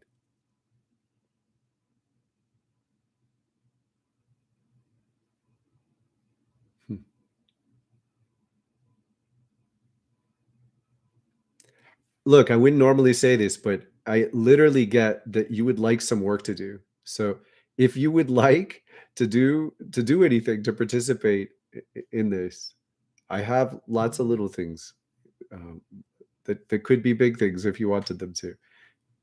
Let me know. Show up on Volley or email me. Seems to me that you actually want. It's like you want work to do. The community energy means a lot to you, and you have a need to feel that investment. And forgive me if maybe that applies more to something in your real life. I don't mean to get in the way of that, but it does feel related here. Your trust is tight. You're like, it's tight. You could, I think this is most about with life. Like that you have some hesitation to trust life right now going on. It's not terrible, but it's actually, you're doing well in a lot of ways. So this is a more prominent block. So it's like your trust is squeezed in your chin. And you could ease up. You could literally scan your past. You could rewrite your past. You need to rewrite your past. The stories you're telling to yourself about your past are just, they're kind of tainted. Like you got a chip on your shoulder. You could wear it with more ease. I start with life gives us what we need. And I've lived through some awful things and a lot of pain, but you have to find degrees of trust. And to recenter in this space, like the earth can be cruel. You can see a side of her that laughs at pain, but I assure you her love runs much deeper than that. She knows how to be present in all sorts of different dynamics, emotional dynamics, consciousness spaces.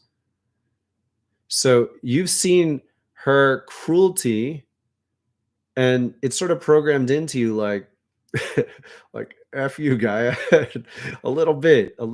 And you could relax that and like come to terms with it. She scared you off. She scared you off from trying things out that weren't good for you. Don't be bitter about it. Just be glad you didn't get burned worse. You didn't want to go that way. That's what I see. You didn't really want to go that way. So don't be bitter about it.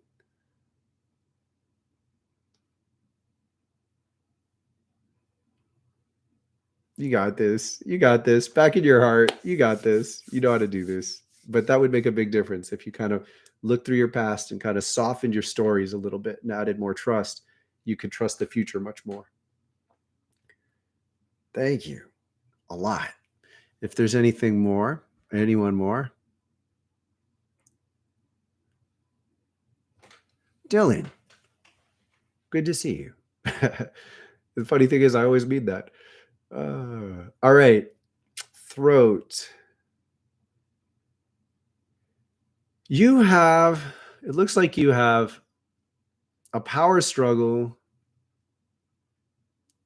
It's between your throat and your plans. So you're not speaking your plans.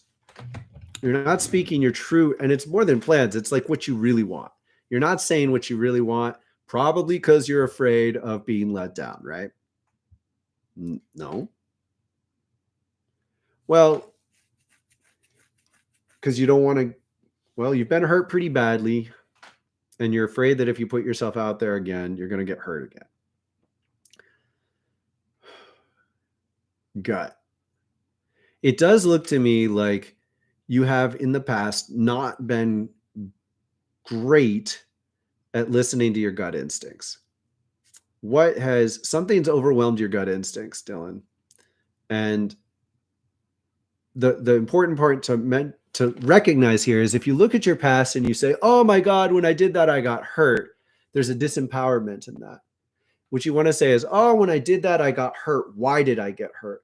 You got hurt because you didn't recognize that there was a danger there that you could have recognized. Now, I'm not scolding you. Sometimes I do scold people. I'm not scolding you, but I'm just drawing your attention. You could have recognized that danger was there. You had some warning signs, but you overlooked them. In the future, don't overlook them. If you can commit to trusting your gut to show you the warning signs, your gut shows you the warning signs. Your gut's pretty healthy. You get the warning signs. You just overlooked them. You tried to, you didn't give them enough credit. If you commit to doing that in the future, you won't have to be afraid of putting yourself out there because you'll be able to trust yourself to recognize what might be deserving of caution. That's it. You can do this, man. You can do this. Trust your gut. You've got it. Your gut is pretty healthy. It just needs to sharpen. So if you listen to it more, core yoga for you too. Core yoga. Look at the community page. There's a link to Wild Chakra Yoga. Please, most of you could use it. It's awesome. I try to do it once a week at least, or something similar. I do it from memory, but it's a very powerful practice. You can do it in 20 minutes. You can sort of make it a little easier.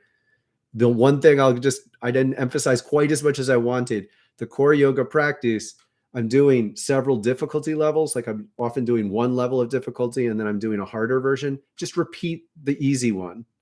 Forgive me, not easy, but repeat the first level one. If the second level one doesn't give you focus, do the first one twice. That's all. And all the yoga practices work that way, or I try to guide them that way. You're welcome, Janie. All right, the weekly witness question. What are you praying for? What are you praying for? And I'm going to say this with all respect to Claudia. I want you all to be aware of this because I think she's a prominent presence with this concern about like worry is like praying for what you don't want.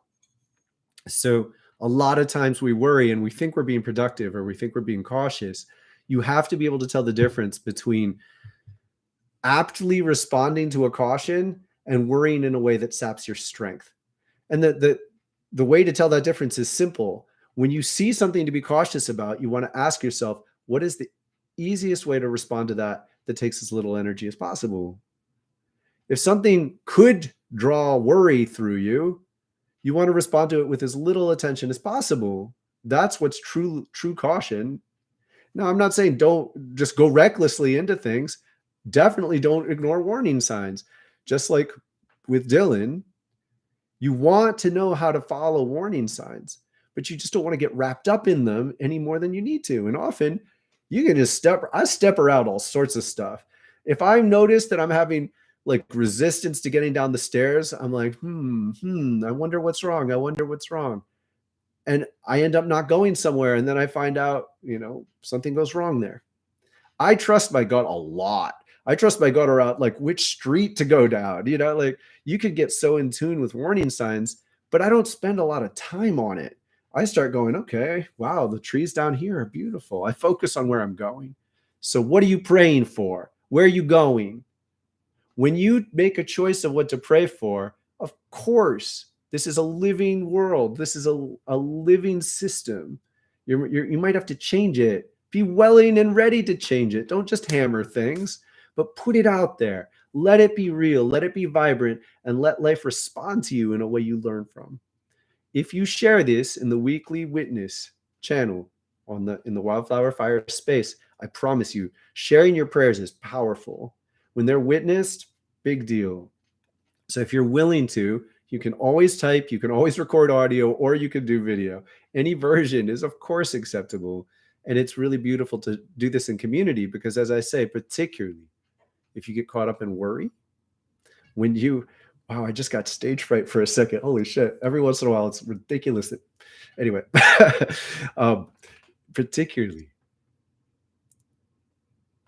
if I don't feel that very often. Bless you guys. When you worry, a lot of the problem is some part of you knows that you're sabotaging yourself. So when you share your true dreams with us, we can help you hold that. And you can trust that, you might try to mess it up with worry after you've shared it, but we know where you're at and we'll believe in you as best we can. And that's the power of community that transcends anything one-on-one can do. Because no matter how much you trust and respect one person, if you just give your worries, your dreams to one person, it's too easy to create distance with that person. But when you do it with a community, it's like you're surrounded by love. You can't get away.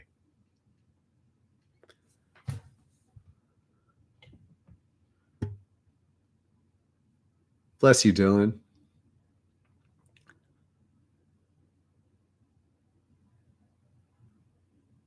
I'm so glad. I'm so glad. It's a joy to do this with you guys. Okay.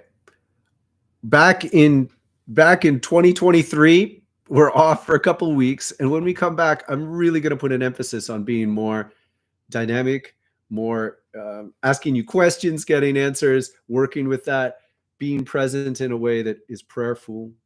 And ultimately, I'm not going to finish just yet. We've got a couple minutes and I really want to address this. Next year is tough in the world.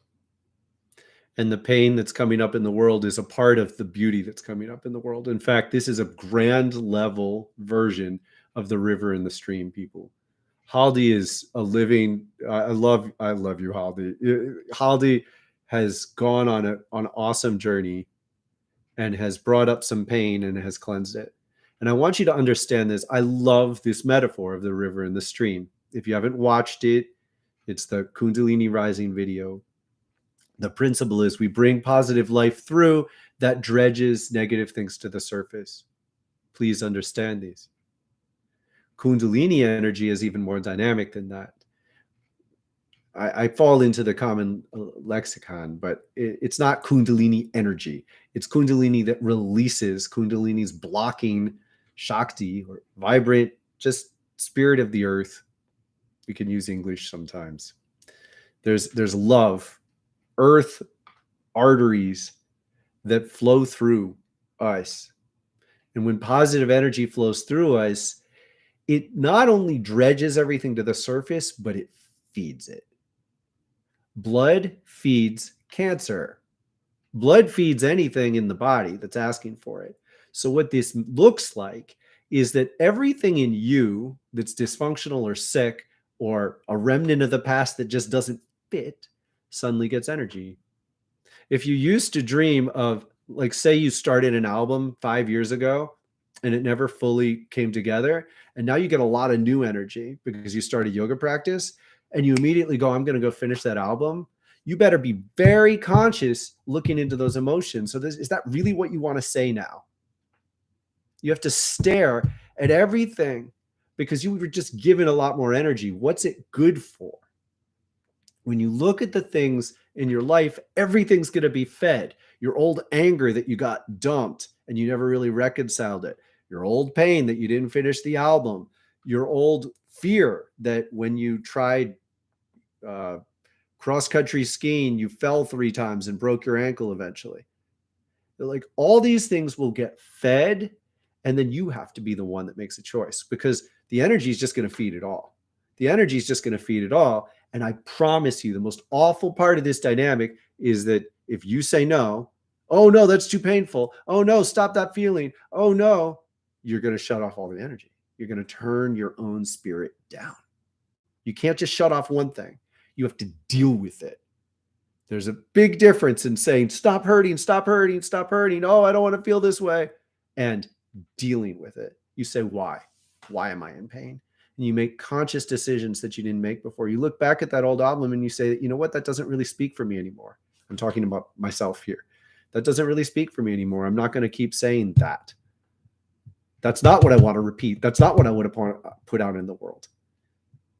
You need to look at yourself in these ways and scrutinize it with more care than you ever did before, because you don't want to turn yourself down, right? You don't want to diminish your energy. This is what's happening in the world. Positive, amazing energy is flooding into the world, and it's bringing a lot of things to the surface. It's bringing a lot of things to the surface that are really awful and painful. Please see them in this way. I want this to be a more prominent part of what we do together, is to pray for some of the bigger things that are happening, because we should all have some degree of awareness. But when I say that, there are a lot of things happening. So there's a lot of beauty coming. And I'm telling you that the reason a lot of the negative stuff is being flushed to the surface is because so many positive, awesome things are happening. And I want us ultimately to keep ourselves centered on that. But the art is to stay in the vibrancy and the love and just be, of course, sure, when this piece of pain comes up, we're going to look at it and we're going to say, what attention does this need? How can we pray for this in a way that's blessed, and address it and put it down and move on? Sometimes it's like 1-sentence prayers, people. We're going to practice it because I want you to be able to get good at applying this in your life and even influence others in this way.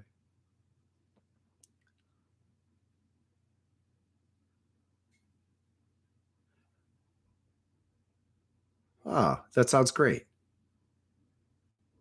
Nice job, Kinsey. Good thoughts. Oh, is there anything else lingering, peoples? I'm feeling like there's something missing. So does someone have a question that's just been like latent? Oh, I saw a question from Sarah earlier. Does Toth have insight on the best way to focus? Yes, the entire practice he gave me was the answer to that question. So one of the main reasons the yoga is so important is because it greatly amplifies your ability to focus. And ultimately, you learn to focus on sensation. And by learning to focus on sensation, it helps you weed through mental chatter. So basically, really seriously consider doing the courses. Right now, they're cheaper for Christmas, so you could get for the holidays. So you can give them as gifts. I would really like you to consider doing that if this has a strong impact on you. But if you haven't done it yourself, give it to yourself. Please, I mean, use this time. It's cheaper through the 31st to really emphasize that point. I just want to invite you into it.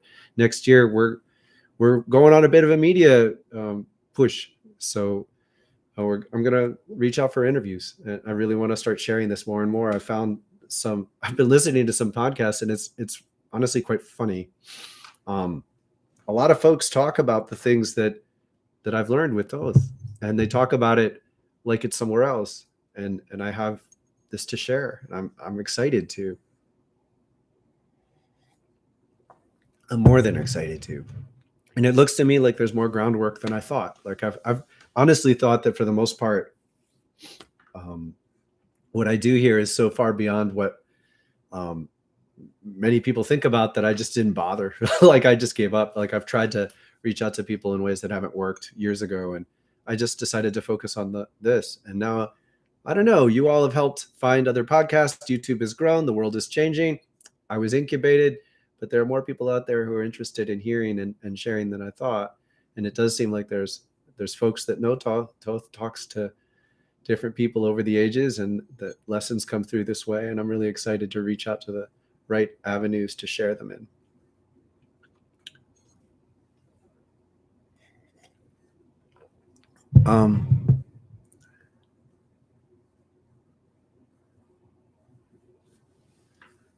Yes. Gosh, Sam, that's brilliant. I'll do both and end in a message with Thoth. One of the best ways to understand the yoga is that I am a caretaker for a sacred fountain. When you do the yoga, you're not just doing the yoga. You're tuning in with this fountain, with this energy, and it's a unique energy. It's what we do together. And something that's not cared about or communicated enough with yoga is that one of the reasons yoga teachers don't get along better is because it could create sort of like singing two songs in the same room. So basically, there is a magnetism to, like, if you start doing a certain style of yoga, that style is going to work better for you, and it won't work as effectively to leap into another style like that. Now, overall, I've tried to make this as wild as possible. I've tried to create as much space as possible to give you the freedom to move in different ways so you can connect more in a wide range of ways and appeal more to your own needs whenever you understand yourself. So you can do things assertively, you can do things focused and calmly, you can do things exploratory. There are many different ways to approach your practice, and I hope you can explore the Wild Chakra Yoga channel. It's linked in the community space. The energy that comes through when you do these practices is one of the more incredible gifts of any good yoga practice is going to do this for you. You do the yoga and you're tuning into the energy and you're sustaining yourself. You're getting fed by an energy, but that's also, it's a commitment. You know, you're trusting me and this circle of people who create it together, because ultimately it's something beyond us, beyond any of us. And when you develop, there's a degree of which, you start to need it, and that can be frustrating. But I assure you, I love it. I love needing my practice. It's like the need for the practice transcends the kind of athletic, I will make myself do my practice. I don't need to make myself do my practice. I regret not having done it already. I'm like, I should have done yoga. Why didn't I have time to do yoga yet? I didn't do yoga today and I feel stiff. So it's beautiful to need it. But I do think there's always a degree of like hesitation people can feel, like, I don't want to have to need anything. If you're numb, you don't need to do yoga. That can feel like it's free, but come on, get over it. You don't want to do it that way. When you do a yoga practice of any kind, when you do this yoga practice, you're tuning into the energy and you're drinking of this fountain that we create. And it's ultimately a gift to us. And I'm a steward for it. So it's an honor to help you and support you in this way. And I'm happy to continue to answer as many questions as you have about it. Volley is a great space to do that. Exactly.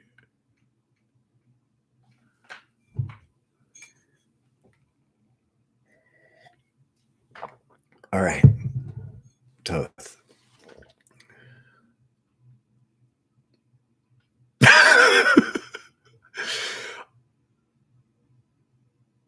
All right. So he's not going to channel it. He's going to tell me things that I'm supposed to tell you. Treat them. All right. He's basically saying, speak as if I'm speaking to people who never really want to do what you need first. You always want to do what you want first. Obviously, this doesn't apply to everybody, but so he's tricking me into teasing me eventually, I'm sure, because that's normally how he does it. But basically, he's saying he has to trick me into giving you what he knows. He has no. What are you fucking saying?